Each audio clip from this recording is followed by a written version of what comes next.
What's up, y'all? You're listening to the Extra Point College Football Podcast. I'm your host, Jacob Carnes, joined as always by my co-host, Daniel Hammock. Daniel, this week I'm joining, well, not live, but I'm joining you live from Chicago. You're back home in Kennesaw, where we both reside.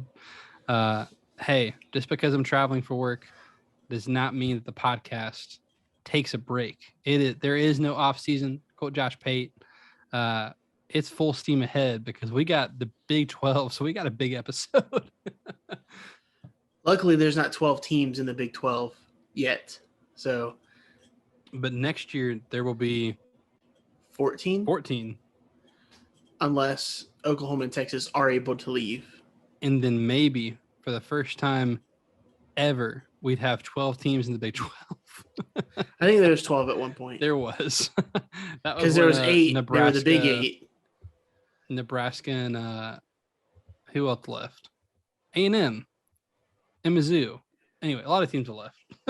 Yeah. But they're like, Big 9 just doesn't have a good ring to it. Yeah, so. Well, they just left it. So they were like, we're tired of changing this. 12 it was. So we're going to talk about the Big 12. We'll go in order of win total as we have the last 2 weeks or 3 weeks. So if you haven't listened to those episodes, we've previewed the Group of 5, Independents, ACC, Atlantic, and Coastal. So be sure to go listen to those. We have those in a playlist on YouTube, where you can find them on Spotify and Apple Podcasts if that's you're listening now. Let's start at the top. The team that has dominated the Big 12 for the better part of 3 decades, and that's the Oklahoma Sooners. New coaching staff. Lincoln Riley just says, peace out. Who wants to live in Norman? Let's go live at the beach in LA. And in comes Brent Venables, who finally said yes to a head coaching job and waited for the right one. He's their guy. Oklahoma, their win total is set at 9.5. So, Daniel, where are you going with the Sooners? Yeah, it's weird because I feel like this is a season that a lot of people are trying to hop off of Oklahoma, just because of all the change and turnover and all that kind of stuff. I just, it makes sense from a standpoint of, hey, there might not be stability, but you've got to put your trust in a first-time head coach in Brent Venables. And so that does have me a little wary. But the more I look at this team, I mean, just especially against this schedule, losable games. I mean, Texas is always, just a tough one. At TCU will be tough. And, I just don't really have a lot. We'll get into Iowa State later on. I don't really have a lot, I'm feeling about Iowa State. Baylor, which I believe will be their toughest game, is at home. And then I think that they're going to be circling Oklahoma State more so than normal because of what happened last year. Even though it's a new staff, I think that they're going to take the pulse of the fan base, and the fan base knows that you don't lose that game, especially 2 years in a row. So I think that that's going to come into play big. And 9.5, I don't want to say it felt low. It feels low for recent Oklahoma. I think it's a good number for this team. But I think 10-2 is probably their most likely record. And I would actually say that 11-1 is a very possible record for them as well, with this schedule, with the team that they have coming back. Obviously, Dylan Gabriel transferring in from UCF to most likely be their starting quarterback. And just Marvin Mims coming back for his junior year. He was their third leading receiver, 5 touchdowns last year, 700 yards. He's also big in the return game for them. Eric Gray, who had transferred from Tennessee before last season, played last year. He's their running back. He did not have the year he wanted last year. He's come back for another year. I do think that that's going to help. And I'm just interested to see Jeff Lebby, who has been at Ole Miss with Lane Kiffin. He's taken over offensive coordinator duties. So I want to see what his wrinkles in this offense, what he's going to do.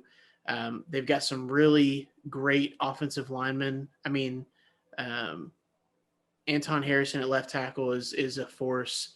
Center Andrew Rame. He was a composite 4-star, but by many accounts was a 5-star coming out of high school. So you're looking at him in his junior year. He's their center, starting center. So you got, 3 of your 4, or actually 4 returning starters on offensive line. Wanya Morris on that right side. He was another transfer from Tennessee, a former 5-star. Hasn't played up to his standards yet, but we will see. This is a team that lost a lot of talent to the NFL draft. I believe it was 11 drafted players. So that's something to keep an eye on. Are they going to be able to replenish that with the turnover of the staff and everything like that? I do think that they'll be, at worst, they're good enough to beat these teams. It's wondering by how much, as far as how elite can they be? Will they be able to challenge? I'm looking at their schedule: UTEP, Kent State, Nebraska, Kansas State. These teams aren't teams that are going to be able to challenge what Oklahoma is as far as being able to beat them or anything. So long-winded answer. I am going over for Oklahoma. Going over. I'm going to join you on the over. I actually think 9.5 is a good number, given how the season went last year. And I know that you had a quarterback change and kind of a newer team, but this is also a team that ranks 117th in returning production on offense. So, again, an Oklahoma offense that, ranks top 3 in SV Plus every year as far as offenses go in the country. How much that is Lincoln Riley? And then, of course, Lincoln Riley goes and brings his top quarterback and top receiver with him. So, obviously that's playing into the returning production. Running backs don't matter a whole lot to returning production with the way it's structured, but this is still Oklahoma, right? Every coach has just won at Oklahoma, and this is still a team that is more talented than 8 of the other 9 teams in the conference. And you could argue they're on the same tier, if not more talented than the other one, which we're going to talk about. So way more talented team. I think Jeff Lebby with Dylan Gabriel is a huge deal. Dylan Gabriel looked his best when Jeff Lebby was his offensive coordinator. That's when Dylan Gabriel at UCF. So that's when he's had his best season. So I think some continuity there for Dylan Gabriel is going to be it will help with the transition to, I say, a new offense. It's the same system, if we're being honest. So it'll be great for these receivers. They return every other receiving threat other than Mario Williams returns. So I think that's a big deal. Like you said, there's continuity in the offensive line, continuity running back. The defense, how quickly can Brent Venables have an effect on this defense? I think last year stalled, where I thought people, including myself, thought the defense would take a big step forward under Alex Grinch and, year 3 of that system. It kind of stalled last year. You even had some NFL talent on there, and they never looked great on defense. But again, if I'm Oklahoma and I can get a top 5 offense, right? Can I get a top 25 defense? And if that's the case, this is a team that could win 11 games, right? So I'm going over. I'm going 10-2 for the Sooners. I had them atop the Big 12 for regular season. So 10-2. I like Oklahoma. I like Brent Venables a lot. I know he has no head coaching experience, but the staff he's built is phenomenal. And again, he's learned under a great program builder in Dabo Swinney and been a part of a great culture. So I think Oklahoma got their guy. That's where he wanted to be. I think that plays an important part of this. 10-2 for the Sooners. Daniel, next in win totals, believe it or not, is Oklahoma State at 8.5. And this is an Oklahoma State team that was 2 feet away from the college football playoff last year. That phenomenal defensive play by Baylor keeps them out, lose the Big 12 on that final play. They get over the hump. They beat Oklahoma last year. Now they're coming back. Jim Knowles leaves for Ohio State. Now their win total is still set at 8.5. So still pretty high expectations for Oklahoma State. Where are you going with the Cowboys? Yeah, well, you didn't mention they bring in Derek Mason, former Vanderbilt head coach turned defensive coordinator at Auburn. So he ends up leaving to go, well, I guess at South Carolina for a second, then Auburn. He leaves after 1 year at Auburn and takes a job at Oklahoma State, which most people in the SEC are scratching their heads. But I think he noticed the continuity and the stability of an Oklahoma State program that's had the same head coach for going on 2 decades. So Sounds nothing like Auburn. Right. So I think he was just like, you know what, if I'm not going to be a head coach, I need to be able to, have a stable job and have something long term. And he's a great defensive mind. He's a good, energetic coach, energetic recruiter. I think he's just a schematic wizard. So I think it's almost going to be plug and play with what they've got going on there at Oklahoma State.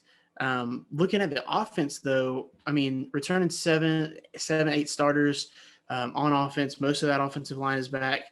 And yes, the coveted Spencer Sanders at quarterback, who, I mean, he is dynamic, and the game will come down to him every game. So whether that's him rushing a big play, scoring a touchdown, throwing a long pass for a touchdown, or turning the ball over, it all runs through him. So if he finds a way to clean up those turnovers this year, some miracle, I mean, he's dynamic. He really makes this offense do something special that, no one else does. So he's so dynamic. He throws long interceptions, short interceptions, medium incomplete passes. Yeah. I mean, yeah, you definitely want more from him in that sense. He is their leading returning rusher with Jalen Warren being gone. Dominic Richardson is back. He's going to be probably the starter at running back this year. They do lose a lot from the defense overall, so definitely something I'm going to be, keeping an eye on. They do have their returning leader in sacks, though, with Colin Oliver coming back. He had 11.5 sacks last year, so that's big. Usually you can hide a lot on defense if you've got a good pass rush. So him being back, I think, is going to help them. Looking through their schedule, though, Central Michigan playing Arizona State, getting them at home, I think is big because, while it's somewhat of a name opponent, Oklahoma State should be able to take care of them. They play Arkansas Pine Bluff before they start their conference schedule. They do go play at Baylor, which I think that's probably their toughest game. Get Texas at home, and then at Oklahoma is going to be tough as well. So looking at that schedule, I see 3 losses. I see them at 9-3 this year. So were there 8.5? 8.5. So you're going over. Okay, so I'm going over. Oh, Daniel. So I'm going under, and I got them at 7-5, and I felt like I was being nice at 7-5. Here's the thing. I think we talked about this on our buying and selling stock episode, so I'll just reemphasize the points I made there. This team was phenomenal last year because they had a top 3 defense in the country. They actually led the country in EPA per rush on defense. So this was a stout run defense. Their secondary was phenomenal against the pass. So this was just a stout defense. That's why they just smothered teams. They got by on offense, and that's nice too. This passing offense is bottom half of the FBS. It's terrible. And a lot of times when you're a team and you're like, oh yeah, we have like a 4th-year starter at quarterback, it's a good thing. And then there's Oklahoma State because your starter, Spencer Sanders, like he I was hype on him as a freshman. I'm like, oh, this dynamic player, dual threat, big arm. He just hasn't put it together. And so am I trusting that after 2 seasons of me thinking, you know what, he's going to put it together, that he's finally going to do it? Of course not. Then we thought, that defense, not only do you lose Jim Knowles, but Jim Knowles also said, hey, who wants to come with me?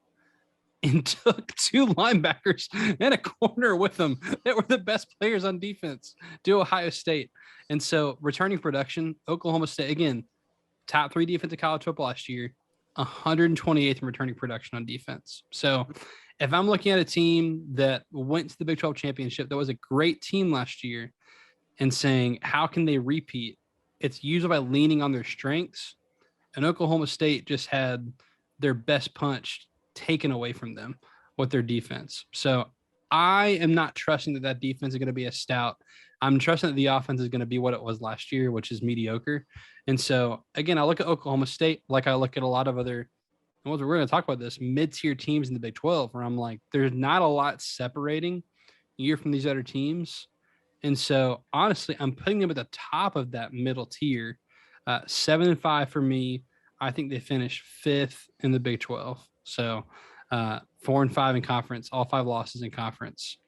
I just don't trust that they're going to be back like they were last year. So I'm selling my stock. That's like my hottest take, I think, of this whole episode is just it's not like I'm that far off from the win total. It's 8.5. I'm saying 7 games. So yeah, that's where I am on the Cowboys. All right, let's go to the other big one. Daniel, we famously last year picked Texas to go 10-2. That was off. So, you talked me into it. I was low on them. I really did. I was it's gonna happen year one. And once you convinced me, I wasn't going down on it. I was like, you know what? They're gonna do it. Well, they didn't. they did not go 10-2. Yeah. First losing season in how long was it? I can't remember. A long time at Texas. Horrible first year for Sark. They had a bunch of culture issues. You know, you had the off the field stuff with what was the monkey thing? What was the name? Oh goodness, this is terrible. Anyway, you had the whole thing going on with the stripper off the field. No.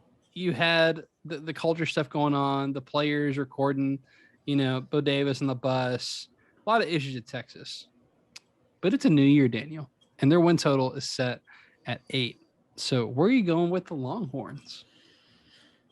Yeah, so it's difficult because I'm very intrigued by this team. I'm going to watch this team every week. I'm going to keep tabs on everything that they do, and I think that's very indicative of a big brand like Texas. Namely, I'm wanting to watch what Quinn Ewers is about at quarterback. Obviously, he is an all-world recruit. And, we talked about him a bunch last year because this was when he was supposed to be in college this year. But he reclassified last year and was 4th string at Ohio State, really just there collecting checks for his NIL deals. And then he transfers to Texas. And now it's like, okay, what's going to happen here? So, Bijan Robinson being back, I mean, maybe the best back in the country, definitely the best back in the conference. Excited to watch just the dynamics of him in the offense. Just all of these players with a second, all the players that are returning for a second year in Sark's offense. I think it's going to be huge. Xavier Worthy, I think, is going to have a really big year. They have 2 really good tight ends, both with Jaleel Billingsley and Jatavion Sanders. I think both of them can do big things in this offense. It's going to be very intrigued. That's the word I keep coming back to with them. I'm going to be watching very closely, but as I go through their schedule, I mean, they should beat a lot of these teams. I'm getting desperate in that place where, they should beat them and they will beat them. I'm not sure. I do think that I sound like a broke record. This could be the year that they do it, where they win 10 games because they have, an assassin at quarterback.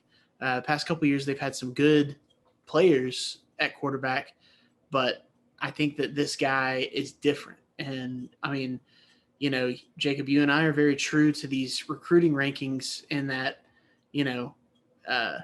these profiles. I mean, if so many people check the box on them, then these players are going to be at minimum a very high level college athlete. And, that's something that I do take into account. Defensively, they have they only have like 4 or 5 returning starters. They do have their returning tackles leader, DeMarvion Overshawn. He's coming back at linebacker. The schedule, they do play Alabama this year. So that's for sure going to be a loss. And then, like you were kind of talking about with Oklahoma State, is how I feel about Texas, where I don't know if they're good enough to run a gamut through all these teams that are similar to them, not maybe in talent, but maybe in, their between the ears, I don't think that the mindset is there yet for Texas where they know they can win. And that's my biggest concern. I'm going to go under. It's 8. I really want to say 8 wins. I want to push. I want to say 8-4. But if it's 8 and you're telling me I either have to go with 9 wins or 7 wins, I'm going to go 7 wins. So You think an 8-4 though? I really feel good about 8-4. I think 4 losses feels about right for this team. I think they'll have a decent game against ULM. They'll get their teeth kicked in against Bama.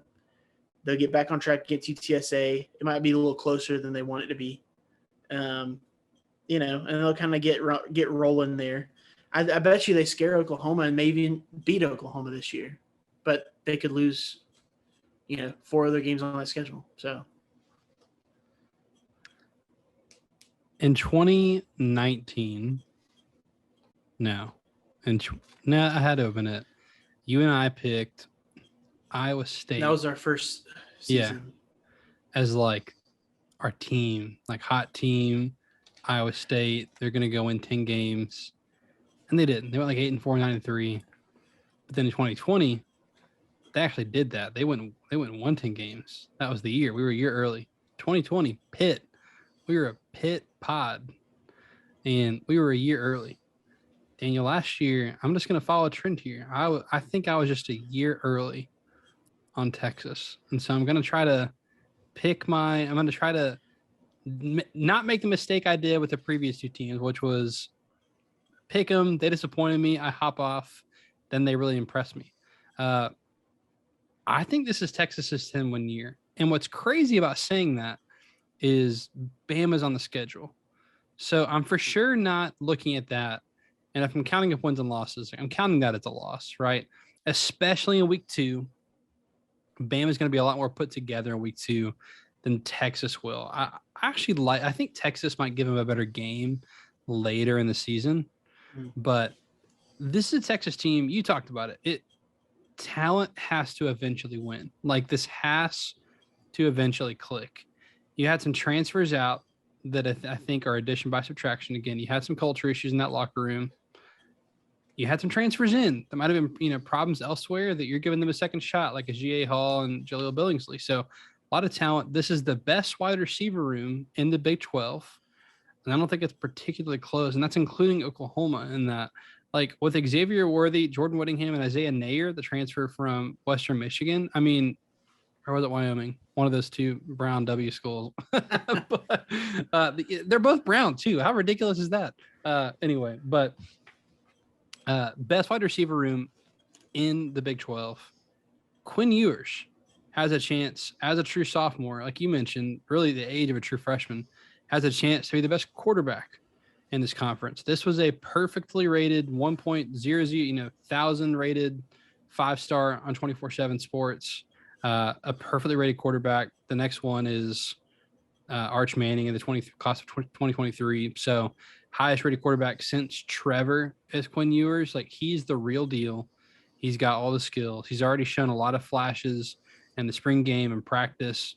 If he puts it together behind an offensive line that, while young, they recruited the best offensive line class in the country in the class of 2022. So, they beat Bama, Ohio State, Georgia. They beat all those teams for the best offensive line talent. So, if it can click, I'm just betting on, I think a lot of people have said, okay, with a class like this, everyone waits till their sophomore year to be like, okay, it's going to click this sophomore year.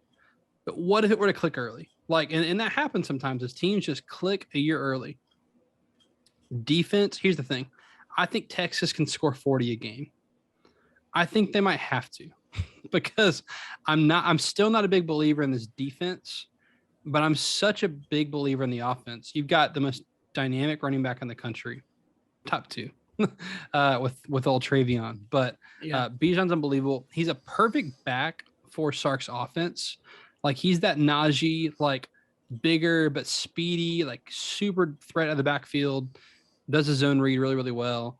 The defense, how good do they need to be? If Texas is a top 40 defense, which I don't think is asking much, like, can they get to top 40? And if they can get to top 40, I think this is a 10-2 team. So I'm going 10-2, second in the Big 12, and I got Oklahoma and Texas in the Big 12 championship. So I'm buying it. I think it's a low win total for this team, but I get it. Like, it makes sense. I just think Texas eventually, whether it's this year, next, or 10 years from now, I'm going to keep pounding this drum. If you keep accumulating talent like Texas is, it eventually is going to click. And when it does, I want to be on the right side of that. You're also getting to the point now with some of these recruits going forward that you can promise that they'll be in the SEC within their eligibility. So, you know, and it might be sooner. It might be 2023. The buyouts have talked about potentially happening, all that. But Texas, you know, along with Oklahoma, can kind of make those claims that these players will play in the Southeastern Conference, which will matter. It will. So I'm buying it. I'd rather go down swinging with Texas than be on the other side. So 10-2, I'm doubling down. 10-2 for the Horns. Daniel, let's go to Kansas State. Kansas State, this is where the win totals drop a little bit, and this is your cluster of win totals here. So Kansas State's win total set at 6.5. Where are you going with the old Wildcats? Where is Baylor's at? Oh, I'm so sorry. No, you're right. 7.5. I totally read that wrong. We'll start with Baylor. You're fine. Baylor, I just was like, man, my expectations for Baylor are much different than what we're talking about here. No. I totally read that wrong. So Baylor Bears, win total set at 7.5. Big 12 champion Baylor Bears in year 2 of Dave Aranda. So now we're into year 3. Daniel, where are you going with the Bears? Yeah, so I'm still pretty high on them. They're returning 7 starters on that defense, which includes, you know, just Dylan Doyle, just that stout middle linebacker who goes side to side, sideline to sideline, making plays. He's their second leading tackler from last season. They return the whole defensive line. And I think that Dave Aranda, just continuing to grow this culture is just going to be huge. He's not, I'm trying to think of, everything isn't just surface level with him where it's just obvious because he's at Baylor. He's not going to bring in like this top 5 recruiting classes. He's not going to, but he still coaches like a lot of those coaches do, where it's that relentless pursuit. He has to do a really good job of evaluations, of developing talent. And so, you know, this is entering his 3rd year. I think this is very important for him to, you know, this is a year that I think he's expecting to see some jumps on athletic profiles, like some of these guys he's been molding over these last few years. That being said, they did lose some talent last year that helped them win the championship. They are going to be breaking in a new quarterback. Some think it's going to be an upgrade. It's Blake Shapen should be the starter at quarterback this year. They're returning 4 offensive linemen. And I think that they're going to have a good team. I'm looking through, you know, their schedule. I mean, it's interesting playing at BYU because I do think that those are very, very common. I think if they're on a neutral site, it would almost be a pick 'em. So being at BYU is going to be tough. But you know, going through their schedule, I mean, at Oklahoma is probably their toughest game. At Texas is up there as well. That's how they're going to end their season at Texas. So 7.5, I'm going to go over. I like them at 8-4. I like them to kind of come down from what they did last year, but I don't see them dropping. I think that's one thing that I really trust about Dave Aranda is that he's going to get the wins that he's supposed to get, like the Texas States and all of those. And then if it's a coin flip, I'm going to probably side with him just so far what I've seen with him as a coach. So I believe in his system, what he's got going for him. So give me the over for Baylor. I'm going to go with 8 wins, 8-4. I'm with you, Daniel. I'm right at 8-4 as well. So I think that game against BYU is definitely challenging in week 2. This is a game that was played last year. Baylor won that game 38-24 at home. But BYU, we've talked about. You and I are both on BYU. It's a tough schedule for them. So getting BYU early, I don't think plays into Baylor's advantage because BYU's got to get the wins early because their schedule is tough. But yeah, Blake Shapen, I mean, hey, Dave Aranda is a man of his word. He wants to run his program a certain way. Said he's going to be fair to players and named Blake Shapen the starter. He started those last 3 or 4 games when they went on their run and beat Oklahoma State in the Big 12 championship. So he was the starter then. He's going to return to be the starter. Dave Aranda is confident there. The defense was phenomenal last year. We know Dave Aranda is a good defensive coach, but I think bringing in Jeff Grimes last year from BYU to coach the offense was a great move. I mean, Aranda's locked in at Baylor and wants to be there, long term. It sounds like because he was talked about for some high profile jobs. But yeah, Baylor. This is a team that, again, like they're a solid top 40 team.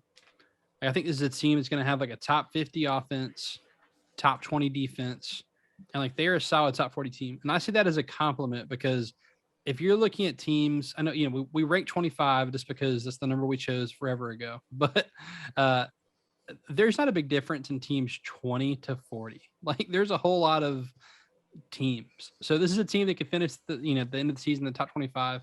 I'm going 8-4 for Baylor as well. All right. Now that I've got my order in order here. Yeah.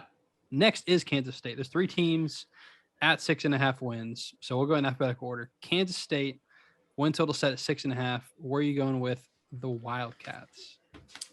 Yeah. So when I mentioned that Bijan Robinson was the best running back in the Big 12, the only argument you typically would get is a Deuce Vaughn out of Kansas State. He gets forgotten about a lot. Obviously, he scored 18 rushing touchdowns last year and 4 receiving touchdowns. So he gets in the end zone a bunch. He had 1,400 rushing yards. He had almost 500 receiving yards, led the team in receptions.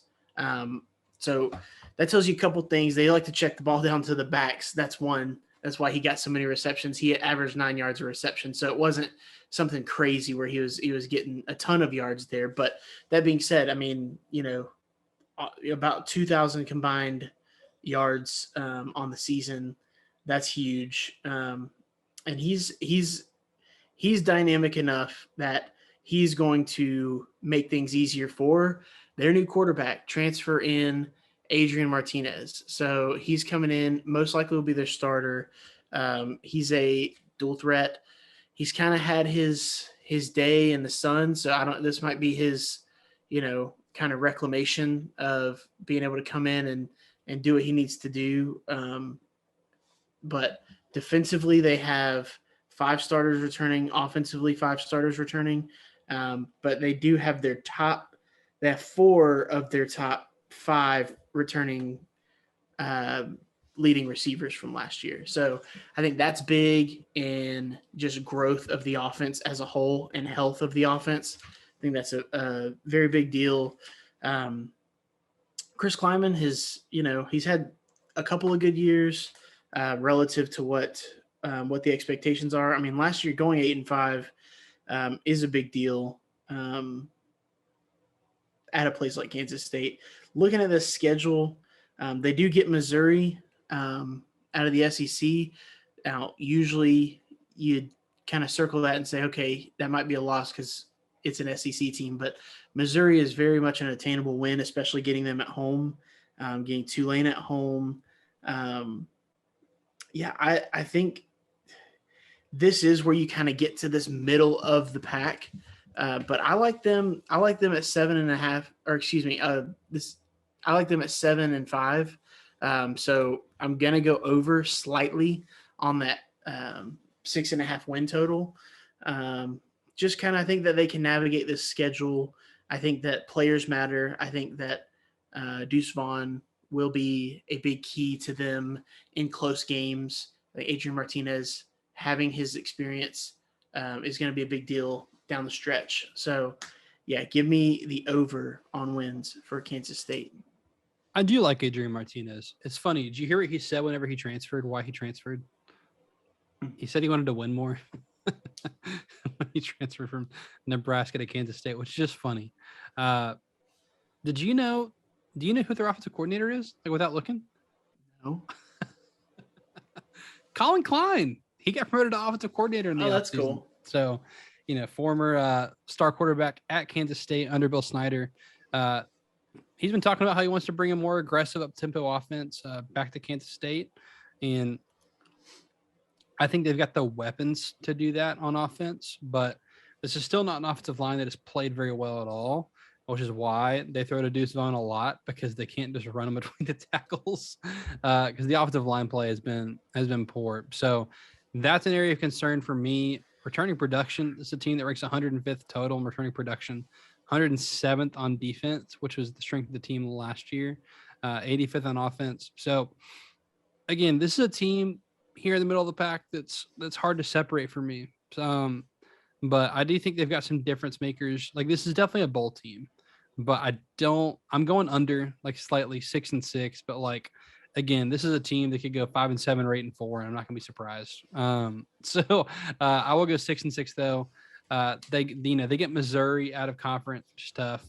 You have to play at Oklahoma and Baylor and TCU, which it's a tough draw as far as home and away goes. So I'll go 6-6, go under slightly for Kansas State. All right. Also at 6.5 wins is Iowa State. So Iowa State, again, a team that was, predicted by some to go to the college football playoff last year. Disappointing year in that regard, but Daniel, their win total set at 6.5. Where are you going with the Cyclones? Yeah, it's tough because, they do return, 4 offensive linemen. And so that's something I look at as, hey, they're, returning to, make a step forward on offense. That's a lot, that's usually where I start. But they just have lost so much. Breece Hall meant so much to that team last year. Brock Purdy, just his experience alone. I'm not saying that he's, he wasn't something he can be replicated. He can be replaced. I think that his experience is going to be tough to replace initially. And then defensively, they only have 3 returning starters. So I guess it really comes down to how much do you believe in Matt Campbell? Because I just don't know. They're a program, that needs a couple of years to develop to get to that 8-9 win threshold. Even in some years, 7 wins is a big deal for them. So I'm not looking to them this season to have one of those years. So I'm going to go under. We were at 6.5. Is that where they 6.5. are? So, I think they could go to a bowl game. I think 5-7 is likely, but 6-6, I have no qualms with that. But yeah, I don't think that they're a 7-win team. I'm with you. For me, it's simple math here. You mentioned it. Iowa State is a program that needs to develop their talent, and then every 2 to 3 years, boom, they pop, and you get to that 9-win, maybe 10-win threshold. Then you give it a couple years, and then boom, pop again. Last year was the year to do it, and you lost. Literally out of 131 FBS teams, 128th in returning production total. It's 125th on offense, 123rd on defense. So that's not good for a program like Iowa State. And just based off that alone, I know they've got some playmakers. Xavier Hutchinson might be an all Big 12 receiver. Will McDonald, someone talks about him being a first-round pick as an edge rusher. So they've got some players, but the continuity's gone on this team. And while I believe in Matt Campbell, I don't believe in Matt Campbell making Iowa State a team that can lose as much as they did and just flip it around and go win even 7 or 8 games again. So I'm going 5-7. Daniel, I think they finish 9th in the conference. Just based on, again, you got all these teams in the middle. It's not like it's going to be, again, it's 5-7. So it's not like they've dropped off, but I got them 9th in the conference.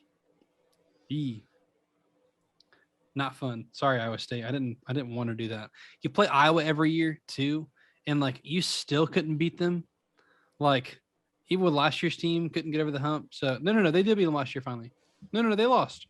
I'm like, no, they lost. They did lose. Last minute, heartbreaker, close game, as always. It was a close game, and then there was that like long fumble recovery, I believe, for a touchdown. That's right. Because Iowa kept getting all of those turnover plays on defense, and it was kind of skewing some stuff. Like it did all season. Where I'm like, they can't keep doing that, and they did for a while. They just kept doing that. Let's go. The last team with 6.5 is the win total. TCU, the Horned Frogs, bring in Sonny Dykes from across town. But he didn't even have to move homes. So he comes over to TCU from SMU after them firing Gary Patterson. Their win total set at 6.5. Daniel, where are you going with the Horned Frogs? Yeah, that's so obviously I've been a big SMU guy, so of course I've got to be a big TCU guy now that Sonny Dykes has come over.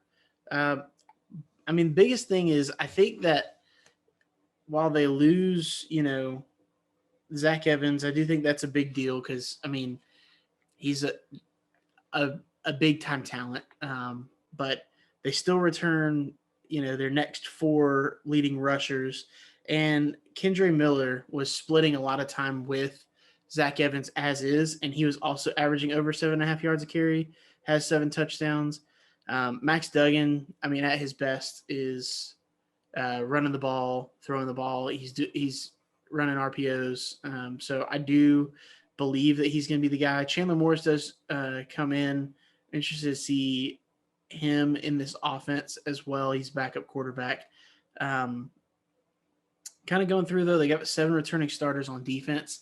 So I do think that that's going to be helpful in Sonny Dykes' first season. Joe Gillespie coming in as defensive coordinator. So, going through their schedule, I mean, playing at Colorado to start the season, I think for name value, I mean, it's a Power 5 opponent. You're playing on the road. That in and of itself is a big deal. It's not a regular opponent, if you will. So, but I do think that they handle them. They should take care of Charlton. I think so. At SMU, obviously, is going to have a ton of intrigue with Sonny Dykes leaving SMU and coming to TCU. They got to buy beforehand. So that's going to be a big deal. That game could go both ways. I'm going to try to avoid as many cliches as possible from here on out. But looking at the rest of the schedule, it's tough to separate them significantly. But I do feel like they are a team that can win 7 games. I think that they could win several of these close ones. But that being said, these losses have to come from somewhere, and it's a bunch of these middle of the pack teams. So I'm gonna go slightly under. I'll go 6-6. This might be the first one we have like some major disagreements across the board, but it's the Big 12. Like again, these middle of these pack teams. How are we supposed to know? Nothing's going to shock me. They won't even tell us who the champion is most years. One true champion. Remember that? I'm going to go over here, Daniel. This is an offense that was explosive last year. Like if they were good at one thing, they were explosive when healthy, especially. So having Quentin Johnson and Tay Barber back with Max Duggan, you've actually got 2 great options at quarterback. So if injury were to occur there, I'm not worried. It's not a huge drop off to Chandler Morris. Duggan's the guy though. But defense last year was very poor against the run. So I think that's one of the reasons that played into Gary Patterson being fired is like, he's a defensive guy. Defense wasn't great. So I'm expecting an improvement on defense this year. This is again, you can only go up, but returning production too. Again, for a team like TCU, this is important. So they rank 9th in the country returning production, 24th on offense, 12th on defense. So there's the whole, if you bring back everybody on a bad defense, does it really matter that much? Probably not. But can they be like, what would TCU be if they had a top 60 defense? Because they weren't that last year. Like if they have a top 60 defense and they've got a top 15 offense, what does that put them at? And I look at their schedule and I say that puts them at 8-4. Like they've just got the weapons and they've got the schedule. Again, like they're some of their toughest games are at home. Oklahoma is at home. Again, you think about peers. You got Baylor and Texas on the road back to back. That's really tough. You get Oklahoma State at home, Kansas State at home. But this is a team I'm a believer in. I think if there's a team not named Oklahoma or Texas is going to win the Big 12 this year, I think that team might be TCU. So I think TCU could be that Baylor of last year that's kind of, hey, they've got all these pieces. They could make a little run. And who knows, 8-4 might get you into the Big 12 championship. I just think this could be a year we see a lot of parity in the Big 12. And I could be wrong, and two teams don't go 10-2. And maybe you got a 10-2 and 93 at 8-4. And like you're right there knocking at the door. So I like TCU this year a lot. I'm buying stock in them, going over the 6.5, 8-4 for my Horned Frogs. Something to keep in mind, though, is also that, I mean, Sonny Dykes, while this is his first season at TCU, obviously this is not first time being a head coach. Sometimes that gets overlooked. So, we'll get into that some more with some other programs, but sometimes, as this is somewhat of a promotion from SMU to TCU, sometimes you might think, oh, can he handle this level of play? You could argue that he already was handling it. So I'll be interested to see kind of that transition, if he's able to just kind of keep it rolling and it not be a big deal. Right. Let's go to Texas Tech. So Texas Tech, their win total set at 5.5. So a game below the last three teams that we talked about. The Red Raiders, year two of no, sorry. This is year one of Joey McGuire. Sorry, he got hired like middle of the season last year. Year one of Joey McGuire, first year head coach. Where does McGuire go at the first year at the Red Raiders? So now we're starting to get to the teams where it gets blurry, because I'm just not sure if I expect them to beat their peers. I think they'll lose as many as they win, kind of a deal where it's you're flipping coins at this point. They looking at the schedule, Murray State should take care of them. Houston, we're high on Houston this year. It's at home, but that's a tough game. At NC State, that's a tough game. So they're their non-conference games are already kind of putting them behind the 8 ball before conference play, as far as this win total goes. And then they do have a pretty decent stretch there where they're going Houston, at NC State, home against Texas, at Kansas State, who we've already tabbed as being somewhat of a tough out, at Oklahoma State, and then West Virginia, who we're about to talk about, Baylor, TCU. I mean, I'm going under. I don't like this schedule for them. I think, just this year it's just not gonna line up for them. 5.5. I'm gonna go. It is 5.5, right? Yeah, 5.5. 5.5. I'm gonna go under. I think 5 and 7 is way more likely than 6 and 6. I would even argue that 4 and 8 is likely for this team, with a new head coach and this schedule. I just don't really see it. 4 returning starters on offense, 7 on defense. So I do like that their top 4 rushers are back, but replacing quarterback, replacing a lot of your receiving talent, that's going to be tough. This is the team I am buying moving forward. I think Joe McGuire has already shown he's a good recruiter on the recruiting show for that 23 class. He's brought a lot of energy. He's almost like a Sam Pittman fit for me, where he's like, he wanted to be at Texas Tech. Like no one else wanted him, but he wanted Texas Tech. Great fit. This is like a Texas high school coach guy. So I'm buying them moving forward. That being said, I think I'm buying some stock in Texas Tech and still going under this win total. Like I think 5-7 is a great first year. I know they went 7-6 last year. They caught some momentum towards the end of the season. But I again, their schedule's tough. When you play Houston and NC State out of conference, like that's not a good draw when you've got a bunch of teams in your conference that are also as good, or if not better than you. So I'm buying stock in the moving forward. I think there's a reason it's at 5.5. I'm going 5-7. I think they're a better team than last year with a worse record. So I need to come up with a name for that of, kind of like my WTF wrong team favorite. I need to come up with a name for better team, worse record. BTWR. Sounds terrible. We got to come up with something better than that. But I'm going under for Texas Tech. All right, let's go to Morgantown, West Virginia, for the Mountaineers. Also at 5.5 win total.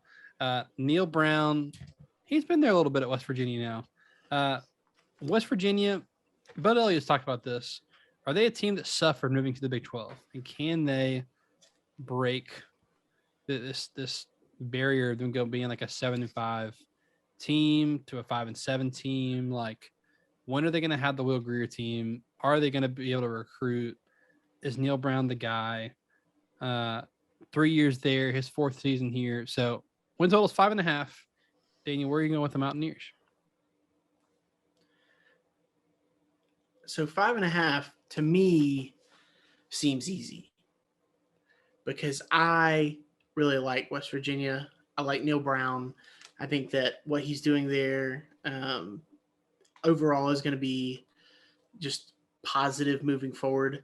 That first game with Pittsburgh is just so much fun, and I'm excited to watch that one and get settled in for that. But bringing in, having Graham Harrell as the offensive coordinator, I think is going to be a welcome addition.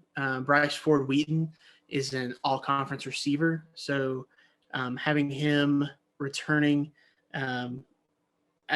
he's going to be big. Sam James is going to be big. Him coming back as a senior. They've returned all 5 starting offensive linemen. Offensive line wasn't fantastic last year. In fact, it was lower half in most metrics that you're going to look at. That being said, there's talent on that offensive line.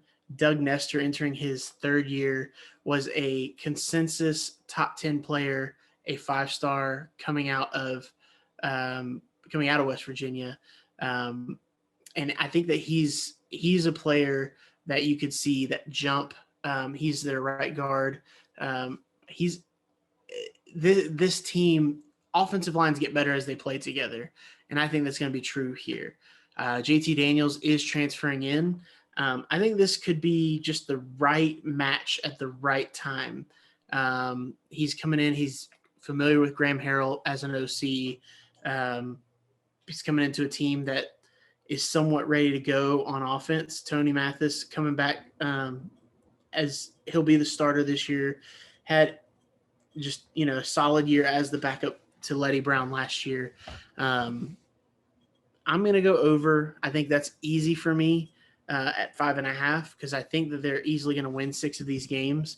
I say easily. In my mind, it's easy. But, Kansas, Towson, at Virginia Tech, while that's intriguing, I think they're better than Virginia Tech.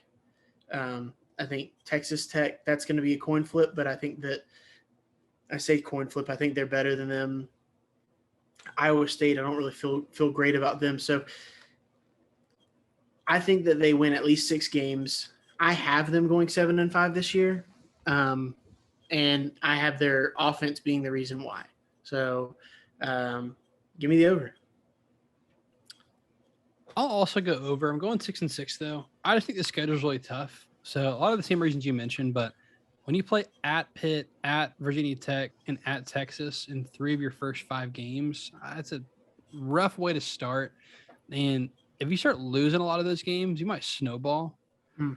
which it just happens to teams. There's humans playing football and they're emotional. So you lose 3 out of your first 5. It's not a great start to the season.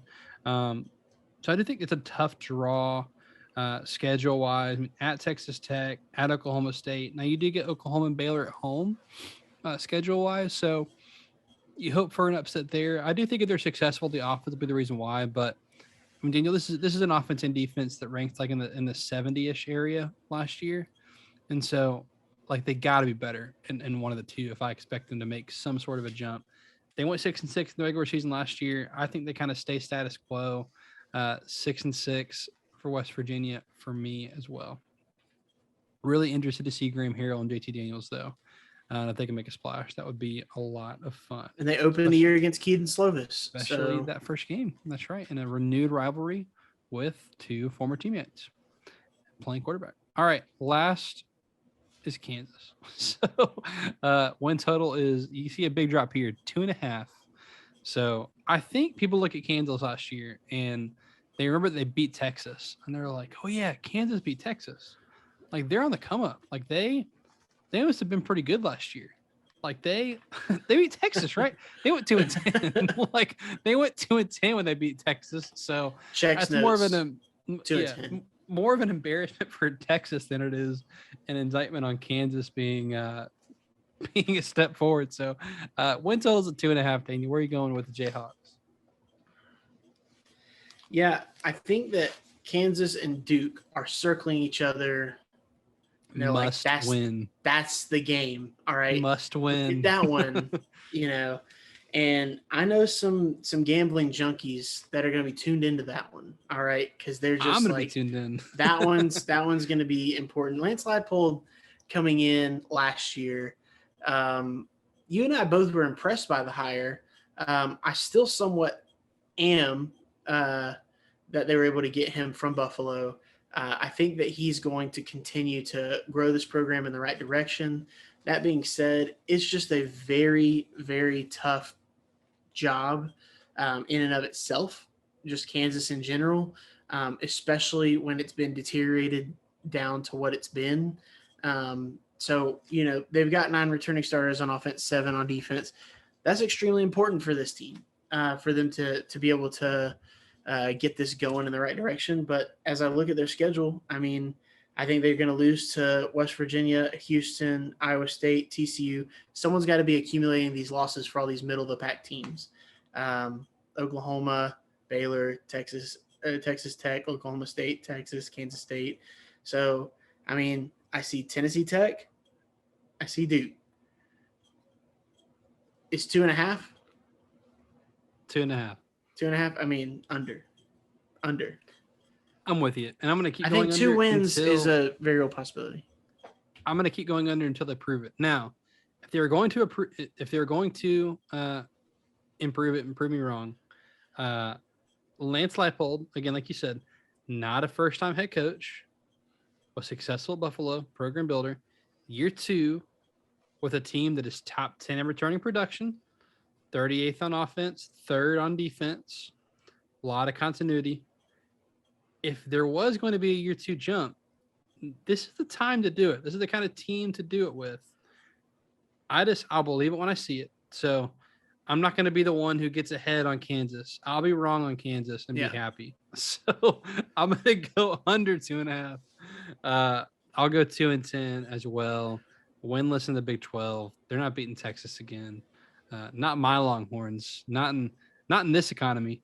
It's not happening. So 2-10 for the Jayhawks. Be sure to follow us on social media at the Extra Point Pod. We'll be posting Daniel and I's projected order of finish for the Big 12 in a nice graphic form.